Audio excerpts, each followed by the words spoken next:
kí Ìgbòho káàbọ̀ torí pé gbogbo alámọ̀ nǹkan tó ṣẹlẹ̀ sólóyè Sunday Adéyẹmọ Ìgbòho.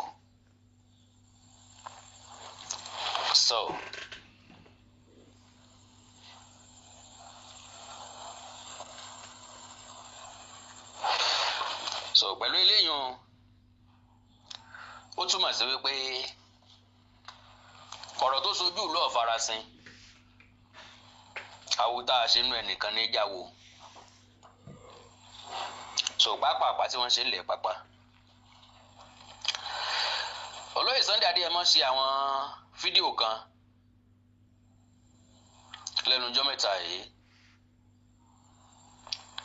Bó tiẹ̀ jẹ́ pọ̀pọ̀lọpọ̀ èèyàn ni wọ́n sọ̀rọ̀ lórí ẹ̀. Ṣé bí Ìgbòho ṣe mí ni ẹ̀ ni wọ́n ṣe ń gbé káàkiri ni wọ́n ṣe ń sọ. And again, kí ni máa ń ṣe Ọmọyẹlé Sowore?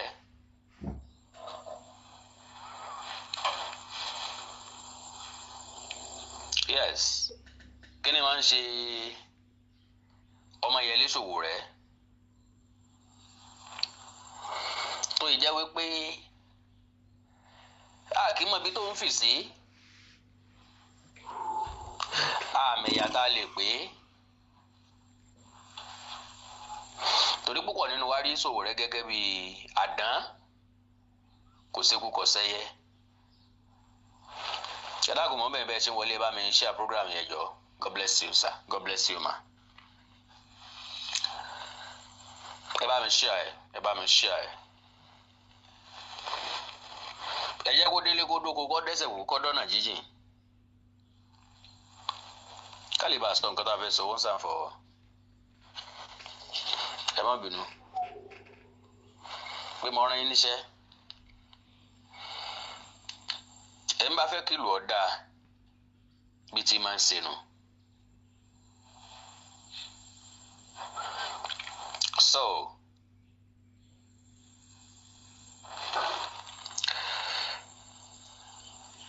pápápá la fẹ́ ṣe o.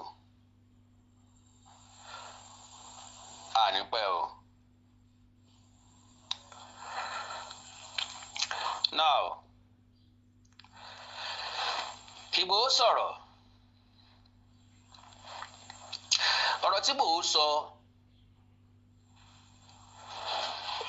God bless you, Madam Yeti.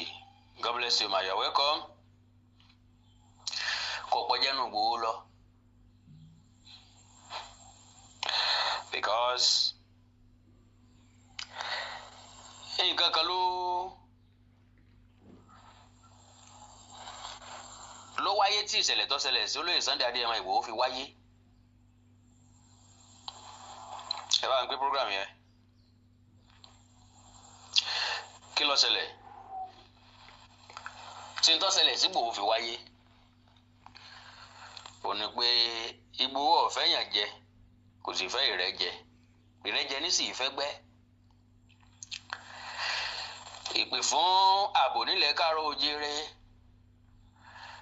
Kí wọ́n má yan ọmọ Káàárọ̀ Oòjíire jẹ, kí wọ́n má fi kóró pàgbẹ́ lálàá, kí wọ́n yé fipá bá àwọn ìyàwó àwọn àbúrò wa, àwọn òbí wa, kán yé fi wá pá bá wọn lò pọ̀. Ló ti Olóyè Sunday Adéyẹmọ nídìí. Òye yé mi pé ọ̀pọ̀lọpọ̀ èèyàn ti sùn ní táìmù yìí, ṣùgbọ́n mi ò rọ́gbọ́n ẹ̀dá náà ni. Wàláì, mi ò rọ́gbọ́n ẹ̀dá ni. Ó wù mí náà kí n tètè bẹ̀rẹ̀. Nìkan advice mi, Mr. Wikonko, mọ reason táwọn èèyàn kì í fi ń pọ̀ nbí láì fi ó ní pé táìmù tẹ máa ń bẹ̀rẹ̀ bíi 10 bíi past 10 yẹn àwọn èèyàn ti sùn ní Nàìjíríà. Mo ló yé mi bẹ́ẹ̀. Ṣùgbọ́n I can't just help the situation. Tàbí kí n sọ pé for now, ìkọ̀ọ̀kan ní ọmọ bọ́ sásìkò, àwọn kan ò ní bọ́ sásìkò. So eléyìí tí ò bá bọ́ sásìkò, mo nígbàgbọ́ pé àwọn ìyá àti bàbá mi tí wọ́n fẹ́ràn mi wọ́n máa bá ń bẹ̀. Eléyìí tí n bá ṣe kò sí time tó máa fẹ́ for everybody. Tí n bá ṣe ń time táwọn ọmọ Nàìjíríà nìkan wò ó, táwọn tó wà ní Nàìjíríà nìkan wò ó. Ó possible kó mọ̀ fífọ́ àwọn èèyàn kan náà, kó jẹ́ time táwọn kan wà lẹ́nu iṣẹ́. Òye tó yé mi ni pé táìmù tí kálukú wà less busy táwọn yẹn máa láǹfààní láti Mr. Timi Adeleke, God bless you sir, ẹ kí mi káàbọ̀ pẹ̀lú sticker mi ní wáńtì o, ẹ̀yin náà ní wá mi tí o lágbára Ọlọ́run. So màá play ọ̀rọ̀ tí olóyè Sunday Adéyẹmọ Ìgbòho sọ, màá play èyí tí Ọmọyẹlé Sowore tó ìfèsì. Lákòókò kan àwọn èèyàn kan láti ibì kan káwọn dárúkọ ìlú mọ́, wọ́n gbé fídíò kan jáde nípa Ọmọyẹlé Sowore wípé kò dọ̀bálẹ̀ láàfin Ọọ̀ni tilé Ifẹ̀. Ṣé ẹ gbàgbé ọ̀rọ̀ yẹn wálé yé lọ́dún 2018 if I'm not mistaken, nígbà tí campaign lọ lórí ọ̀rọ̀ òṣèlú first time tọ́mọyẹlé Sowore máa jáde pò ń fẹ́ dupò ààrẹ nìyẹn, sọ́dẹ̀ wá sílé Ifẹ̀. Ìdí ni pé Ọọ̀ni tilé Ifẹ̀ wà very very accommodating, wọ́n wà very very accommodating, he always welcome everybody. Brazil, Burundi, Philippines, Hawaii, okay, Canada, Romania, God bless you sir. So kí ni tí mo gbìyànjú àti sọ kò ní pé táìmù yẹn èmi ti ń gbọ́ Ọmọyẹlé Sowore before then, because ọba ti ń gbọ́ Sahara Reporter wàá mọ̀ pé Ọmọyẹlé Sowore ló ní Sahara Reporter, and to be candid he did wonderfully well pẹ̀lú news outlet yẹn. Sahara Reporter náà ló promote Ọmọyẹlé Sowore, instead abanṣe náà ló máa promote yẹn. And let me tell you this, Ọmọyẹlé Sowore jẹ́ source of encouragement, source of inspiration for many people. Ẹ mọ̀ pé àwọn sòótọ́ tó bá dibi ká báyàn jà máa báyàn jà, bọ̀ tó bá dibi ká sòótọ́ ọ̀rọ̀ á máa sòótọ́ ọ̀rọ̀. Kennedy ó bẹ̀rẹ̀ wẹ́rẹ́wẹ́rẹ́ pẹ̀lú laptop ẹyọ kan. Oyekemi náà jẹ́ source of inspiration for many people. I started my studio nínú sitting room mi. Nínú sitting room mo ti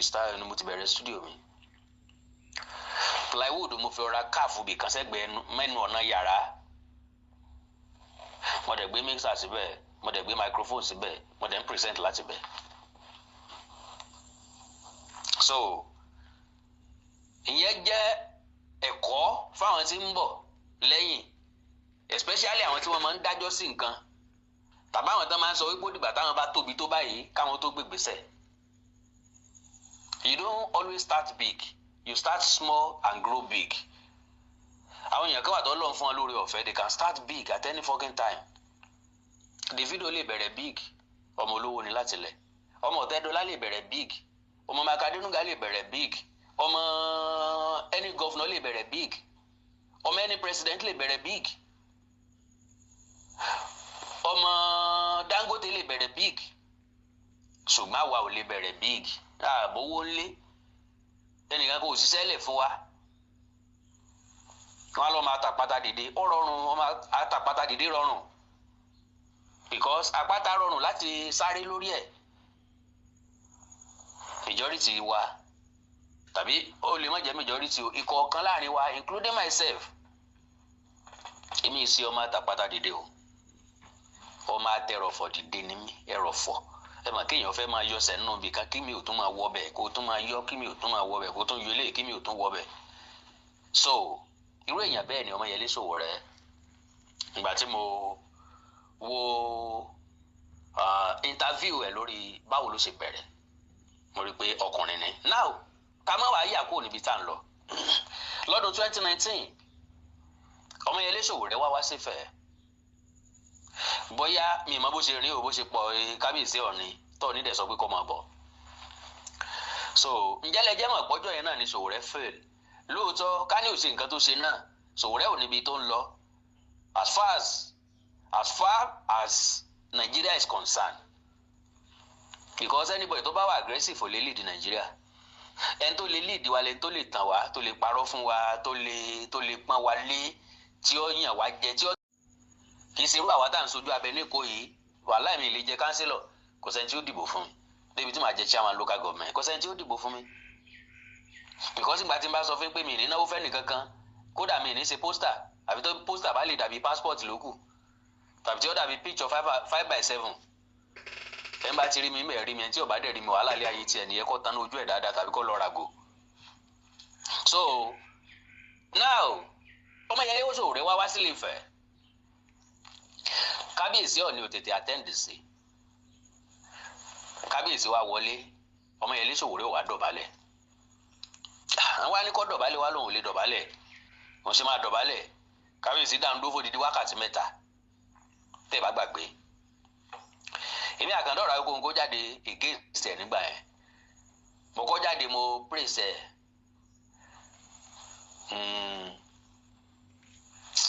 mi ìrántí mọ́ jáde so mo kọ́ jáde mo praise ẹ̀ nígbà yẹn oríṣiríṣi àwọn èèyàn pé Sowore ẹnìkan Awíkonko máa ń bojú báyìí nǹkan kan so nínú interview ẹ̀ ibi tó ti ń ṣe Thanksgiving he mentioned my name ó dúpẹ́ lọ́wọ́ mi èmi ó pè mí mi bí kọ́ mo rí nọ́mbà ẹ̀ wọ́n sẹ́yìn nọ́mbà ẹ̀ sí mi ò pé ó pè mí bí kọ́ torí mo mọ̀ kí mo máa yí tiẹ̀ padà bí nǹkan bá ṣe rìn lèmi ṣe máa sọ mo mọ̀ kí mo máa yí tiẹ̀ padà tí n bá dẹ̀ ti bí kọ́ àánú ẹ̀ ó ṣe mí mi nílé sọ ní tí mo fẹ́ sọ mọ́ so because gbogbo tó ṣẹlẹ̀ ti wà lọ́wọ́ mi mo ti mọ̀ already so kò wá kí Ọọ̀ni kò dọ̀bálẹ̀ kí Ọọ̀ni wọ́n padà fọ́ọ̀sì ó padà kí Ọọ̀ni o tó fi náà fi tí àgà sóun lójú Ọọ̀ni kọ́sá ló fi nǹkan sí ọ lójú Ifẹ̀ ò lè máa lajúlẹ̀ kó o máa rí olórí aládé fín wọ́n fi nǹkan sí lójú at the end of the day àwọn àtàwọn tó ń jọ wá ń padà dọ̀bálẹ̀ ìdọ̀bálẹ̀ wọn wá níyì mọ́ mímọ́ Àkàndọ̀rọ̀ Awíkonko sọ gbólóhùn kan gbà náà pé o lè dúró wákàtí 3 de olórí aládé ṣé wọ́n invite ẹ nígbà tí pé wọ́n ń ṣènáwó ìwọ ló sọ pé o fẹ́ wá wọn dẹ̀ ní ọmọ bọ̀ so ìgbà tó dẹ lọ ìyẹn ò túmọ̀ sí wípé sáwọn èèyàn ò lè dúró dè wọ́n ni àwọn èèyàn lọ sọ́fíìsì tán máa dá wa dúró for some hours kan tó attend sí wa ẹni ẹ̀gúngún lẹ́sẹ̀ ní sí lákàtà lábẹ́ lọ ìwọ lọ ń wá royal blessing ló jẹ́ kó lọ sọ́dọ̀ ni àbí sọ́ọ̀ ní wà nínú AAC ni ọ ní òsínú àwọn nínú political party kankan ọ ní ọ̀dẹ̀ díje ọmọ ní ọ̀dẹ̀ díje tábí sọ pé Ọọ̀ni fẹ́ fa sẹ́nítọ̀ kalẹ̀ ní nínú AAC ní Ọọ̀ni lèèyàn tó fẹ́ díje fún House of Rep member kò sí nítọ́jọ́ bẹ́ẹ̀ so ìwọ lọ wá royal blessing lọ ọwá kún CV yẹn pé ọgbà endorsement Ọọ̀ni tilé Ifẹ̀ nítorí ọba lọ nìyẹn iye wákàtí tó bá wù kan fi dá ọ dúró you have to endure things àwọn ìwádìí tí àwọn nǹkan tí mo rí nípa Ọmọyẹlé Sowore nìyẹn tí mi fi gbà tiẹ̀ sorry to use that language I love him as a person but mi ò like ideology ẹ̀ because tẹ bá wọ Ọmọyẹlé Sowore ọkàn àtàkì gbá àtàkì àwo yóò àtàkì lè yóò àtàkì lè yóò àtàkì lè yóò àtàkì lè ó ní kí wọ́n yọ ẹgbẹ́ tó kún kúrò ní ipò ọlọ́pàá wọ́n ti yọ kúrò ní ìsìn sí fámìlì ẹ̀ ló wá bọ́ bẹ́ẹ̀ sábúrò ẹ̀ ló ń ṣe lóyún IG ní ìsìn àbí ẹ̀gbọ́n ẹ̀ àbọ̀mọ bàbá ẹ̀ àbọ̀mọ ìyá ẹ̀ àbọ̀mọ lóyún àbọ̀mọ àbí fámìlì ẹ̀ òun kàǹpé against ẹgbẹ́ tó kún igbádogójì èrò wájà wọ́n gbọ́dọ̀ yọ ni wọ́n ti wá yọ báyìí ńgbà tán wá yọ gangan kí ni tó wá gbà bẹ́ẹ̀ oní sympathy lóòótọ́ ọ̀làwọn èèyàn lórí social media tí wọ́n ń tẹ̀lé ọ blindly torí pé òye ilé ayé òye wọn especially àwọn ọmọ òbí torí pé wọ́n ń kọ̀ dé síta tọ̀ sílé olóyè Sunday Adéyẹmọ Ìgbòho ní freedom ó tún sunkún káàkiri lórí ẹ̀ Ọmọyẹlé Sowore kí ni ọ gangan are you a politician or an activist or a broadcaster or a lawyer let us know so that we can be able to identify you as at now we couldn't ìgbà kan là ń pè ọ lọ́mọ Yorùbá ńgbà tó dé delta ó ní Niger delta ni ẹ ó láàrin àwọn fámìlì ẹ ló dé yẹn ní Niger ọlọ́mọ Niger delta ni ẹ àṣìwá fẹ́ lè sọ wípé ókè o ara wa lẹ́ni yìí o Ọmọyẹlé Sowore tó ń jẹ́ bóyá o ti pẹ́ ńlẹ̀ Yorùbá bóyá ilẹ̀ Yorùbá wọn bí ọ sí I don't know because Ondo state ló ń claim And I told you then categorically pé tó bá fẹ́ ṣe politics o ní Nàìjíríà tá a wà yìí o kọ́kọ́ lọ bẹ̀rẹ̀ l'Ondo State mọ́ ńlá kalẹ̀ fún ọ̀nà méjì tó rọrùn fún ọ láti ṣe politics ńgbà yẹn if truly you have interest in politics tí ì bá ṣe pé ọkàn yá mọ̀ dàrú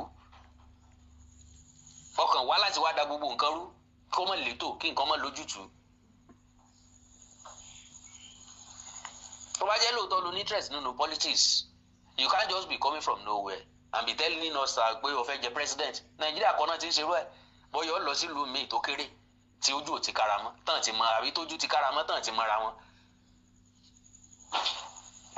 ìlú tí ò lágbára tí wọn dẹ̀ ṣe di ọ̀tọ̀ọ̀tọ̀ tí wọn ìdẹ́ ṣẹ̀yà ọ̀tọ̀ọ̀tọ̀ kò rọrùn fún èèyàn kankan láti wá from nowhere kó wá jẹ president Nàìjíríà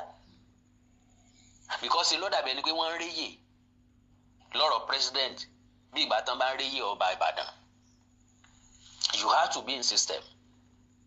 àwọn kan ti wà system gan wọ́n ti ń le láìmọye ọdún wọn ò tí ì rí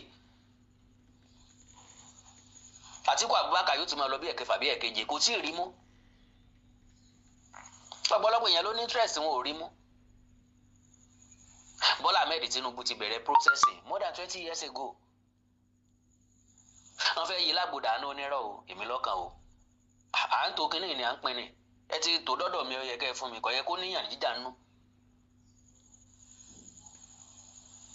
ọ̀dẹ̀ débẹ̀ látìgbà tó ti débẹ̀ ọmọ yẹn lè sọ owó rẹ̀ kò fi Tinubu lọ́rùn lẹ̀ yóò ṣe dáa ni kò ṣe dáa ni wọ́n já wọ́n yóò nísinmi. èmi wá wò pé ká lọ́mọ káàrọ̀ òjìrè ni ọ́ lóòótọ́ ó yẹ kó rí dáadáa nínú nǹkan tí gbogbo ọmọ káàrọ̀ òjìrè ń ṣe rí kò tí ì sí nǹkan tá a ṣe ń lẹ̀ Yorùbá tí Sowore support wa rí tí ó bá support Haúsá tí ó support Fúlàní yóò support ẹ̀yà Ìgbò ní family ẹ̀ tí ń support jù kálukú ní grace láti support whoever tó bá tẹ́ lọ́rùn. ìgbà yẹn ni mo sọ fún pé ìwọ tó lè dúró 3 hours tá a bá fẹ́ dìbò fún ọ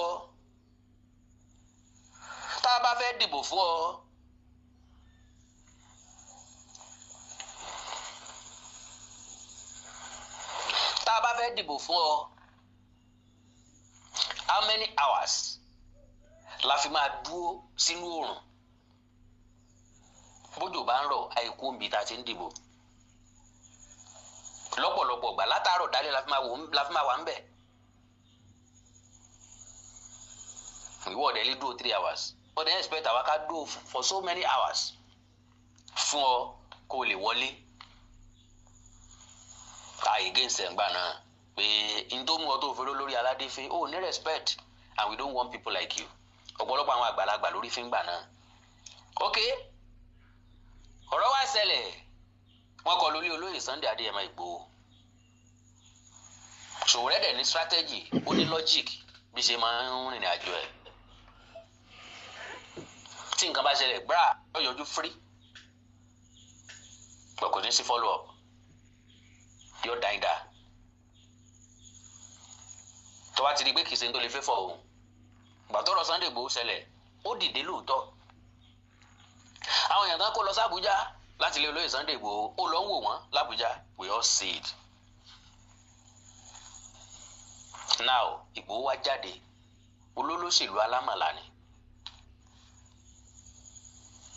ṣé kò wá ìsọ́tì Igboho jáde ó dẹ̀ sọ̀rọ̀ wípé ẹ̀ ń bá campaign against Tinubu báyìí ni ó ṣe rí fún un kò ẹ̀ ń bá dẹ̀ sọ pé kò mọ́ support Tinubu nítorí bá gbani kalẹ̀ lọ́jọ́ ogun làwárí fún bíi gbanigbani èyí tó bá gbìyànjú gbanilẹ̀ lọ́jọ́ ọ̀ràn làásàtọ̀ gẹ́gẹ́ bí olùgbèjà nítorí bá gbẹ̀mí ẹni là nínú dààmú dààbò ó tó ní téèyàn lè bọ̀ ọdún 4 lẹ́yìn odi ilé ò ṣeé dé ọ̀nà ò ṣeé rìn ìyá da láìsí lórí ẹ̀ firifiri ní rẹ́bí ní rárá bó bá yọ wọlé àtúnyọ jáde kò sẹ́ni tó mọ ibi tí ń forí lé ọkọ lílẹ̀ jàràmù kò lè wọnú ẹ̀sùn ó wá ń ṣe bẹ́ẹ̀ fún dídí ọdún 4 ọ̀pọ̀lọpọ̀ nǹkan ní ẹ̀wọ̀n bàjẹ́ ọ̀pọ̀lọpọ̀ èèyàn wọ́n pa sínú ilé ẹ̀ ó dá lárìn kiri fún dídí ọdún 4 sọ ẹnìkan wá sọ̀fù problem ẹ̀ ó láǹfààní àti wá sílé padà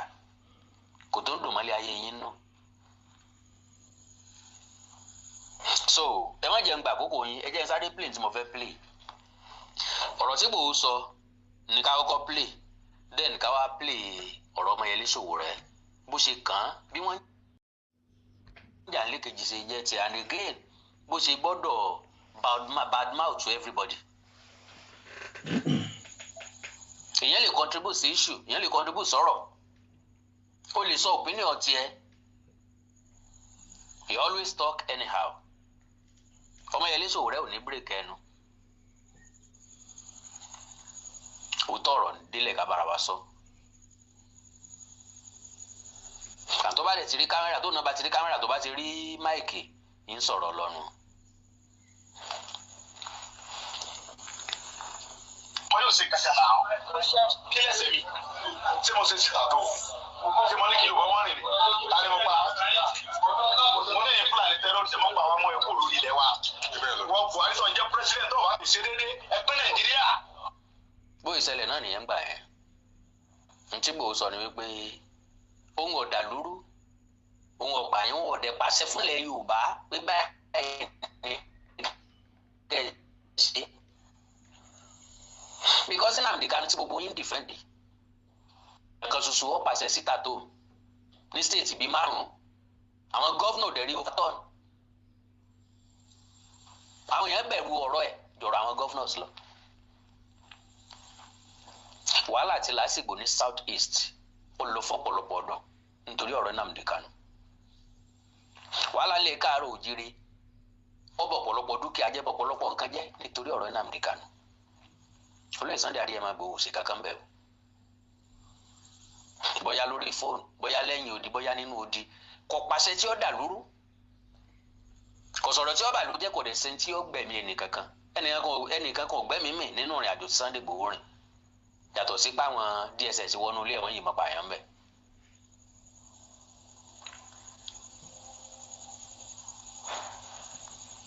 ó tí mo sọ nìyẹn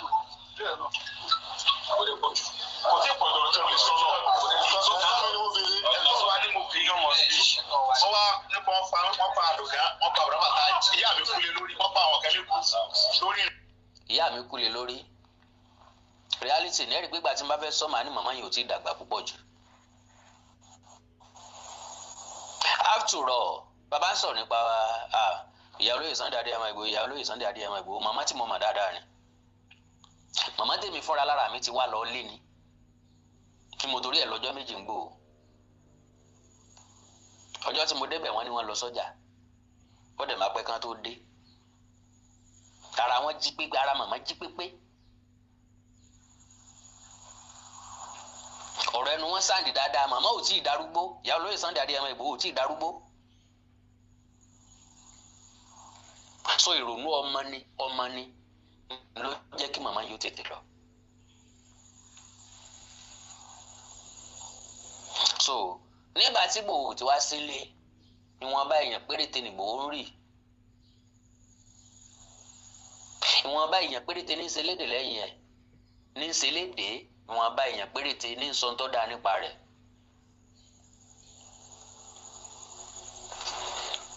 so ta ló bá dá sọ̀rọ̀ gbèsè ayé ẹ̀ nobody tó bá burú tán ìwọ nìkan ni ó kù. gbogbo ta ní ṣe láṣẹ òmìnira ọ̀fìmílẹ̀ ẹ̀rẹ̀ ń bàjẹ́ lọ. ó lè bí mọ́lẹ̀ rẹpẹtẹ àwọn ọmọ mi sunkúnsunkún ọgbà ọlọ́ ta ló bá mi rántí ìyá àdùgá. àwọn ọmọ mi sunkúnsunkún ọ̀rẹ́ nìkan kan. sọ yẹ kí n sọ sá because mo ti wà pẹ̀lú Ìgbòho rí táwọn ọmọ ẹ̀ sọ wípé kó drop Yorùbá Nation àtìyàwó ẹ̀ ẹ mọ̀ kí ìyàwó tàbí ọmọ èèyàn kó block èèyàn lórí WhatsApp torí ọ̀rọ̀ ọ̀ràn Yorùbá ni o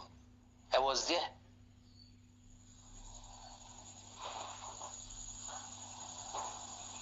Ìgbòho kan máa sọ bí àwàdà náà ni agogo ìyá mi block mi àwọn ọmọ mi làwọn bá mi sọ̀rọ̀ wọ́n ní kí n fi Yorùbá Nation lẹ̀ sáwà káwọn èèyàn dágbé mi dé méjì ọ̀nà àwọn adédé dà wọ́n lẹ̀. That is the kind of person he is.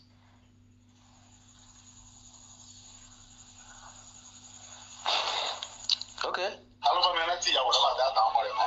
àwọn rántí fámìlì ìyá kò sí ọtí wà lọ́rùn mi nìkan ok now bàbá àwọn bàbá. ó ti wà lọ́rùn tiẹ̀ nìkan ta ni bá gbọ́ bùkátà ta ni ó bá gbọ́ bùkátà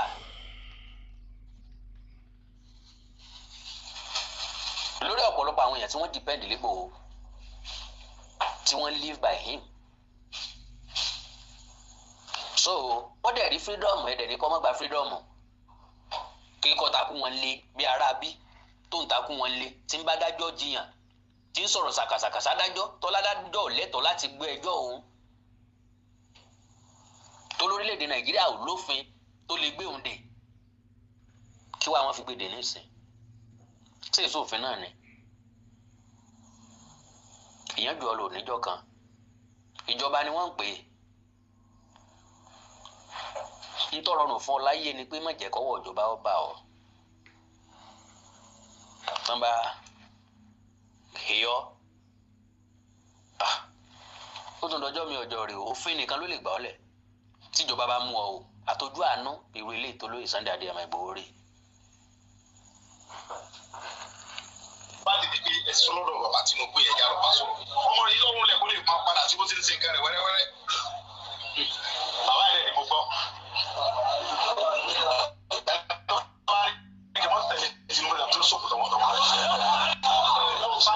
ẹ tó bá ní kí n má tẹ̀lé Tinubu That is his own decision. Ìgbòho ti sọ pé gbogbo ọmọ Yorùbá o Tinubu ni ẹ tẹ̀lé o by fire by force tàbí Tinubu ni ká ẹ dìbò fún o ẹni tó bá ní kí n má tẹ̀lé Tinubu wọ́n dẹ̀ tó sọ́ọ̀bì kan pé ẹ bá fẹ́ràn mi that is ẹ bá fẹ́ràn ẹ̀ tó fẹ́ tẹ̀ síbi tó tẹ̀ sí kò sí ní tó bad.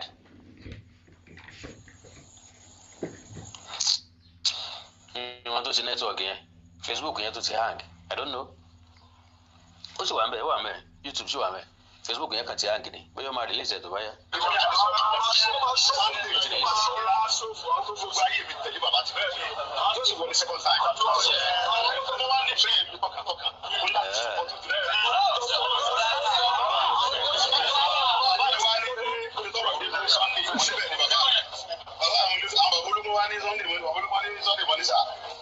Security ló bẹ̀rẹ̀ mo ní bẹ́ẹ̀ ni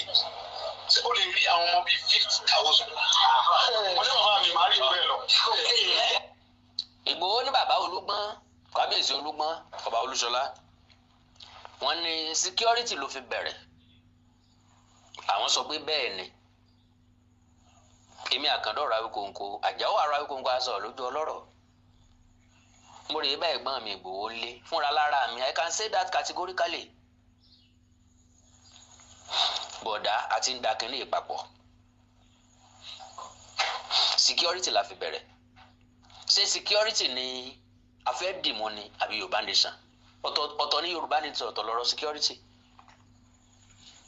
ọ̀tọ̀ lọ́rọ̀ politics báwọn èèyàn kan fẹ́ dìbò because ayélujára wa ń gbà náà ti ń sọ pé àní fáwọn olóṣèlú láǹfààní láti dìbò ọ̀tọ̀ọ̀tọ̀ làwọn nǹkan yìí bọ̀dẹ̀jáde kan mú ń bẹ̀ èwo la fẹ́ mú ń bẹ̀ ọ̀tọ̀ Yorùbá nation ọ̀tọ̀ lọ́rọ̀ security ọ̀tọ̀ lọ́rọ̀ olóṣèlú ọ̀tọ̀ lọ́rọ̀ election. òun náà ni kábíyèsí Olúgbọ́n bí wọ́n léèrè pé ṣé bí security ló fi bẹ̀rẹ̀ because ká ní security tá a fi bẹ̀rẹ̀ ńgbà náà la gbé lọ́wọ́ ni á ti rìn jìnnà ìjínigbé tí ń ṣẹlẹ̀ ńlẹ̀ káàró òjìrì ò ní ṣẹlẹ̀ kò sọ ní sùnmọ̀mí tó gbórúkọ Sunday Igboho tó tún dúró nígbà náà kò sí lè tó tún wẹ̀yìn wò ìgbé àfẹ́wé oko àwa nǹkan ọbẹ̀ ni Ọlọ́run fọlọ́yè Sunday Adéyẹmọ Ìgbòho ṣe ọ̀rọ̀ Yorùbá la fi fọ́ lójú mọ̀jàmọ̀sá àmọ̀jà àmọ̀sá ńgbà náà la fi fọ́ lójú mo dẹ̀ pàkíyèsí gbogbo ọmọ Yorùbá ṣe nígbà náà pé ìjà tá ń jà ìkíṣe lè ta lè ṣẹ́gun àwọn tá a ní èdè ò sọ́pọ́ọ̀tì wa àwọn àjọyìn wa àdẹ̀lẹ̀ dáṣe akíkanjú kan ò lè dógun sẹ́ bí ọba sá látìlẹ́yìn fún ìjọ àjùmọ̀jò nígbà yìí kíkọ́ ni ìjọ ànìkànjò kọ́ ni lẹ́sẹ̀ àwọn tó yẹ kó jọyìn wa àwọn àjọyìn wa àwọn tó wá jọ ìwà tí wọ́n jẹ́ lẹ́nu orí sọ wọ́n fẹnu bà gbogbo nǹkan jẹ́ lísìn sópinì ẹlòmíì lọ́jẹ́ kan fún mi lórúkọ ọ̀dàlẹ́ni ọ̀lẹ́ni igbádogóje má bomi tútù sí alọ́kàn tó o bá lè ṣe Yorùbá nation má sọ fún wọn pé kán má ṣe é ló ti wà débi adé ìjọ́rí tí wọn wá lè jáde mọ́ pé awí kóńkó èèyàn ni ọ́ òṣèlú tún délẹ̀ mú ní ẹ wá ẹjá ètè súnmọ́ Tinubu ní sí o olólè yọ olóyè Sunday Adéyẹmọ Ìgbòho nù tá a bọ́ sí i o ó nìkan ló máa wà approachable sátìkù lálọ́ ọba bẹ́ẹ̀ àbí Peter Obi kò sẹ́ni tí wọ́n bá fún wèrè lọ́kọ́ yóò rúkú sọ́dọ̀ ara ẹ̀ Nnamdi Kanu ó ṣe dá o kò ṣe dá o ní Peter Obi ọkọ̀ọ̀kọ̀ yọ kú o kó lè boríyìn ní South East. ẹjá lọ da ẹjá tètè darapọ̀ mọ́ wọn ní ìsìn tí wọ́n nídìí ìbò tí wọ́n nídìí àwọn èèyàn tí ó dìbò fún wọn torí tí Tinubu bá ti wọlé tán a ní lórí ọ̀fẹ́ àdẹ̀ní lẹ́nu ọ̀rọ̀ láti lọ padà bá mọ́ yọ́la support wọn against o la fi kó bitibiti èèyàn lọ́njọ́ náà lọ o ọkọ̀ látà fẹ́ lọ làwọn kan ní ká mọ̀ lọ́mọ mọ́ nírọ̀ o bí kí n pọn gí mọ́gi èmi yìí ṣàdéhùn kí n má múṣẹ àwọn tá a rí bá lọ́pọ̀lọpọ̀ àwọn èèyàn tí máa ń tan àwọn bẹ́ẹ̀ tí wọ́n sọ pé àwọn ń bọ̀ táwọn ò ní rí wọn mọ́ àwọn ọmọ bóyá wa náà wá èmi náà ò lè stop ẹ̀ kí n má lọ nítorí mi bá rí bẹ́ẹ̀ mo fẹ́ fàyàrán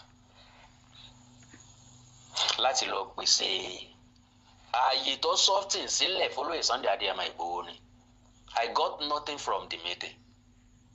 until now mi ìkànlẹ̀kùn lé àwọn olóṣèlú mọ́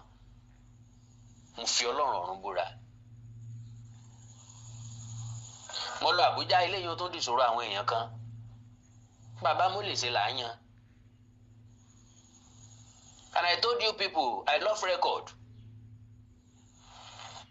God bless you Mr. Latif God bless you sir I love record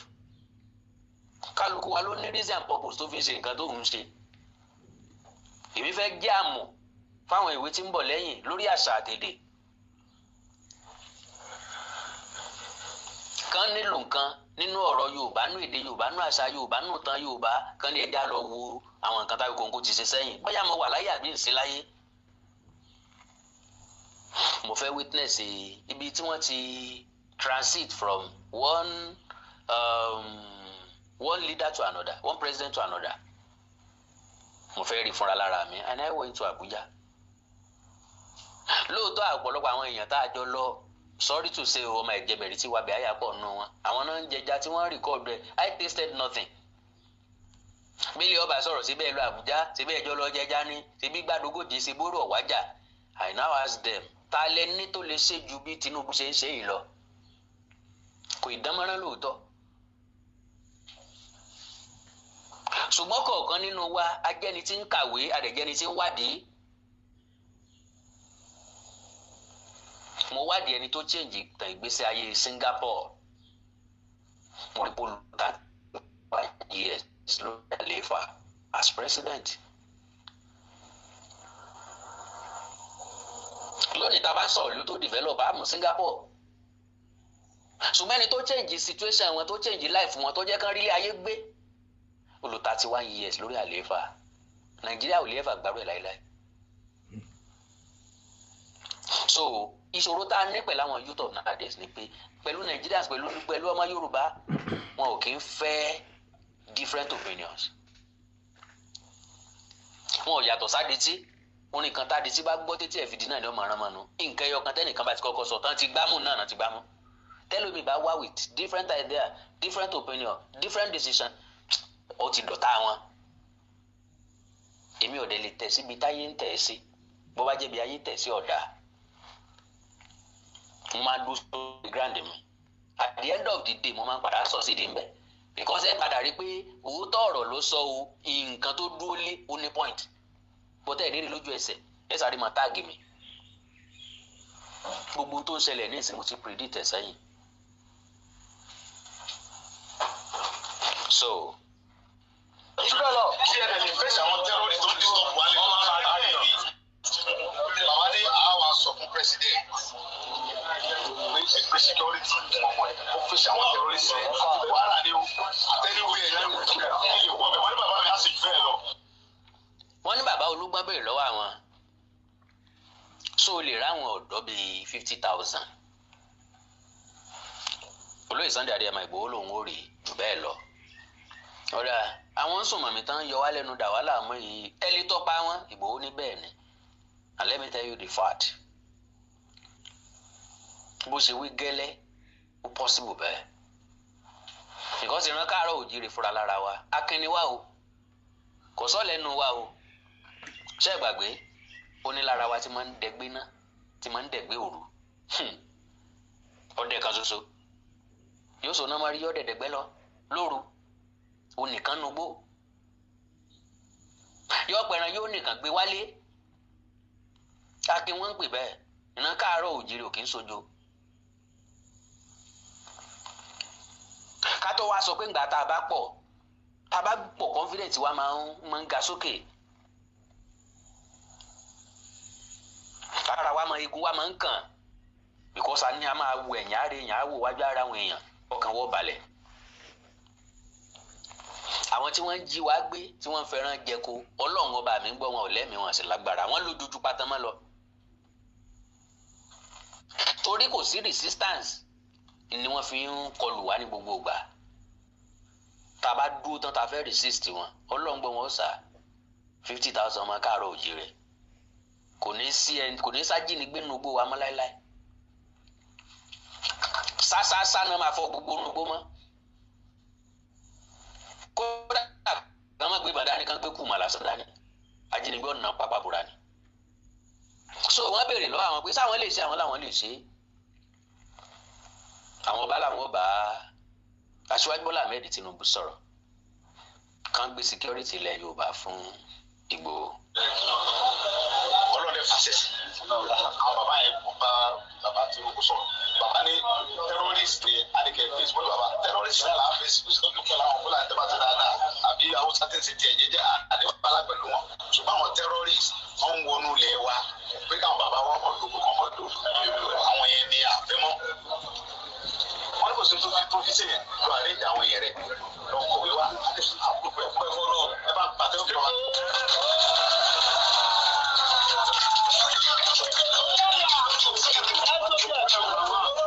So now pápápá ẹ jẹ́ ká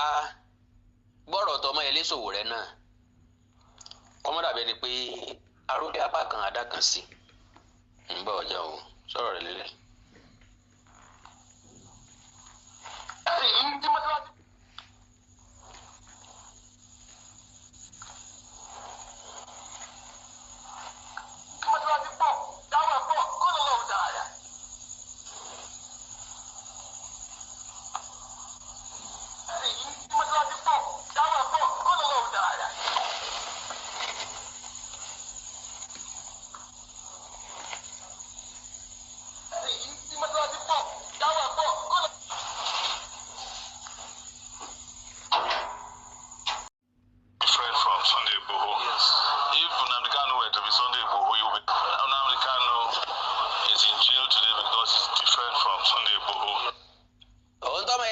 Sọ rèé ó ní Nnamdi Kanu ọlọ́wà lọ́gbà ẹ̀wọ̀n lónìí torí pé yàtọ̀ sí Sunday Igboho ká analyse ìyàtọ̀ ẹ̀ fún n tó ń rò kọ́ n tó portray kọ́ n ìyàtọ̀ tó wà láàrin wọn o. If Nnamdi Kanu were to be Sunday Igboho, you will be campaigning for Tinubu in the southeast now. Yes. Because it's the same terms that they gave to Sunday Igboho that he accepted that Nnamdi Kanu has rejected over the last. Now bí Nnamdi Kanu bá rìjẹ́tì freedom láàrin àwọn èèyàn ẹ̀ ní o agbájé ló bá bẹ́ẹ̀ lóògùn àǹfààní mọ̀lẹ́bí mọ́ nìkan ni o ànígbà tó wà nínú jail tó wà àǹfààní kí ni Nnamdi Kanu ṣe fún rẹ̀ àǹfààní kí ló ṣe fún rẹ̀ àǹfààní kí ló ṣe fún mọ̀lẹ́bí ẹ̀ orí ìwo ló ṣe fúnra alára ẹ̀ pẹ̀lú bó ṣe wà nínú jail yẹn èèyàn ń fìyà jẹ rẹ̀ nú ẹ̀wọ̀n ẹni kọjú ẹnìkan ńgbà tí ìran Káàárọ̀ Oòjíire mọ̀ pé mọ̀jà màsálà máa kí ogun akíkanjú tó mọ̀jà tí ọmọ sá yóò bógun lọ kò sí tó ní kéèyàn ọjà kọ́ mọ́ wẹ̀yìn kò sí nǹkan tó ní kéèyàn ọmọ jà kọ́ mọ́ wẹ̀yìn kọ́ mọ́ lọ rèé túnra mú bó bá rí i pé ojú ogun tó ń wáyé o ìkúrú fẹ́ tẹ̀yìn ní fàǹfà omi fẹ́ tẹ̀yìn wọ̀gbìn lẹ́nu very very unfortunate. 10 years. now ó ní ọ́fà tán fún Sunday Igboho Nnamdi Kanu kọ̀ ọ́fà wò ná fún Nnamdi Kanu àwọn àgbààgbà South East wọ́n lọ bá jẹ́ ká negotiate kan nìyí pardon nìkan ló lè ní Bọ́lá Ahmed Tinubu kọ́ ló arrest ẹ Bọ́lá Ahmed Tinubu lè release ẹ Bọ́lá Ahmed Tinubu kọ́ ló arrest Sunday Igboho Bọ́lá Ahmed Tinubu ló release Sunday Igboho ó lè ṣe the same thing fóònù náà ṣùgbọ́n agídí inú eegun orí kan ráàyà kò fún láǹfààní láti gba orí ọ̀fẹ́ ọ̀hún ó wà níbi tán ti dájọ́ kínní fún un ta ni ó bá yí padà ẹ padà bẹ̀bẹ̀ náà ni tán bá fẹ́ yí padà tán bá fẹ́ dẹ̀fẹ́ tán bá dẹ̀ yí padà yóò wà lẹ́jọ́ ọ̀sẹ̀ wọn gbére rẹ̀ torí ìjọba ní tí wọ́n fi ń bá jà wọn sábàjà lórí aràn sán wọn ò bàjà lórí arírì wọn ní nǹkan tán fi pè lẹ́jọ́ wọn ní nǹkan tán fi rán lẹ́wọ̀n so gbogbo ẹ̀yin tẹ́ wá ń sọ̀rọ̀ yìí nìsín ọmọ ilé tí ń sọ̀rọ̀ yìí nìsín èèlò ló fún ìyàwó Nnamdi Kanu ẹ̀mí ló ní lọ́wọ́ wọn láàrin ọ̀sẹ̀ tó lóun pààrọ̀ kóòtù bíi ekú kéré yìí tí ń pààrọ̀ ọgbà ẹ̀wọ̀n bíi ekú kéré yìí àwọn orí iṣẹ́ àárín mi orí ká gbé kámẹ́rà lọ káyé orí wa kan lè pìtì wa kó fẹ́ sympathy tí ò lè sọ di chairman local government. So please don't insult this. I don't know what he will do tomorrow, but the Nnamdi Kanu that I went to campaign for in Aba last week is not somebody. It will be. I don't even know what to call it. If it's a heresy to compare the two of them. As per Sunday Igboho, who I don't know too well, but I've always stated that their own brand of politics is what they call Amala politics in Oyo State. It is politics of. Can you imagine that? Their own kind of politics is the politics I call Amala politics in Oyo State. Sọlá Sunday Adéyẹmọ Ìgbòho jẹ́ bàbá rí ibi àgbo olóṣèlú ńlẹ̀ Ìbàdàn bàbá wa Adédìbú kọ́lọ́ ọ̀dẹ̀lẹ̀ fẹ́yàn rẹ̀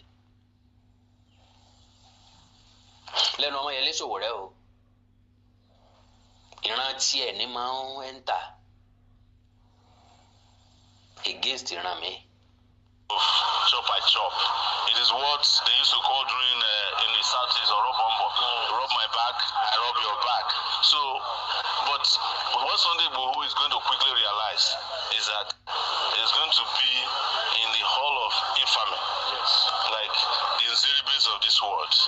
who once said that if Babangida did not become president, he will kill himself. Yes.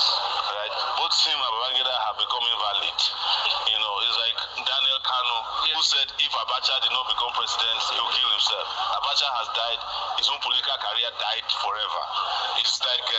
Baba Adedibu in Ibadan, who says that Obasanjo, if he doesn't do third time, he will kill himself. He has also died. So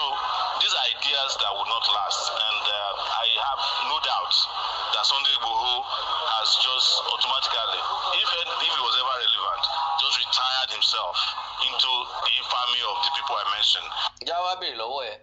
bóyá wọlé lédùmarè tí ń pín rẹ́lífáǹsì tó fi mọ̀ pé ẹnìkan ò ní rẹ́lífáǹsì mọ́ ẹnìkan rẹ́lífáǹsì mọ́ kí ni rẹ́lífáǹsì tiẹ̀ náà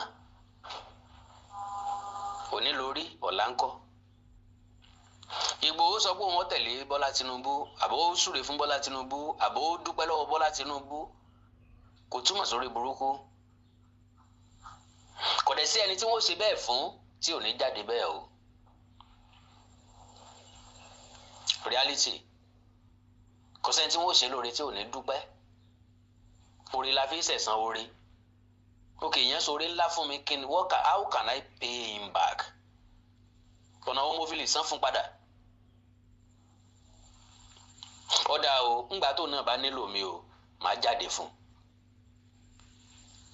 ń yọjú ta mi ní bójú pamọ́ nítorí Sunday Adéyẹmọ Ìgbòho ṣẹ̀wọ̀n ìkọjá ayọ̀ dẹ̀ sí ń bẹ̀ kò dẹ̀ pọ̀jù nǹkan tó lè ṣe lọ. Kálukú wa la ń béèrè lọ́wọ́ wa pé bo la fẹ́ sọ ẹrù ká torí gbogbo alágbẹ̀rù lérí báyìí nbí tá a sọ ká ò tí ì yẹ nìkan ṣáptà ni gbogbo wa ń kà lọ́wọ́ ṣáptà wa máa close ìgbà tí ó close lẹ́nìkan kan mọ̀ n tó máa bá close lẹ́nìkan kan mọ̀ bí ó ṣe close ni ò yé wa